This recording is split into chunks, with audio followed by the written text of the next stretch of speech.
autre anecdote sur Mahmoud.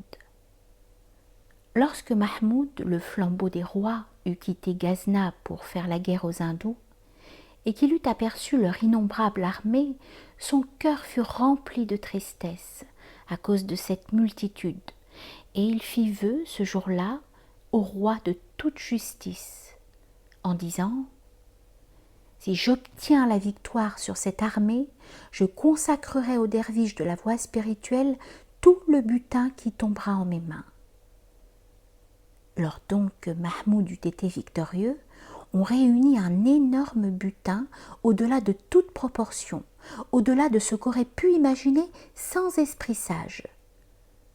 Comme donc ces visages noirs furent mis en déroute et qu'on eut obtenu ce butin, qui dépassait toute prévision, le roi dit à un de ses officiers « Envoie ce butin aux derviches, car j'ai fait ce vœu à Dieu dès le commencement, et je dois agir avec droiture par rapport à mon pacte et à mon engagement. » Mais tout le monde se récria et dit « Comment ? Donner tant d'argent et d'or à une poignée de gens sans valeur ? Ou donne-le à l'armée qui a été en butte aux attaques de l'ennemi, ou bien ordonne de le déposer dans le trésor. » Le sultan, troublé par l'incertitude, resta interdit entre sa promesse et cet avis unanime. Sur ces entrefaites, Bourhossein, fou spirituel, qui était intelligent mais sans éducation, passa au milieu de cette armée. Lorsque Mahmoud l'eut aperçu de loin, il dit « Faites approcher cet insensé, demandez-lui ce que je dois faire et j'agirai comme il le dira. » Puisqu'il ne tient ni au sultan ni à l'armée, il donnera librement son avis.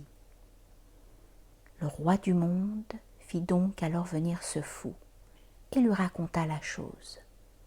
Celui-ci, hors de lui, dit ces mots. « Sire, il est ici question pour toi de 2 oboles. Mais si tu veux agir convenablement envers Dieu, ne pense plus, ô mon cher, à ces 2 oboles. Et si tu remportes encore une victoire par sa grâce, aie honte d'en retirer 2 oboles. Ainsi, puisque Dieu t'a donné la victoire et t'a fait réussir, quelle chose peut t'appartenir qui n'appartienne pas à Dieu ?» Mahmoud répandit cet or en aumône et devint un grand monarque.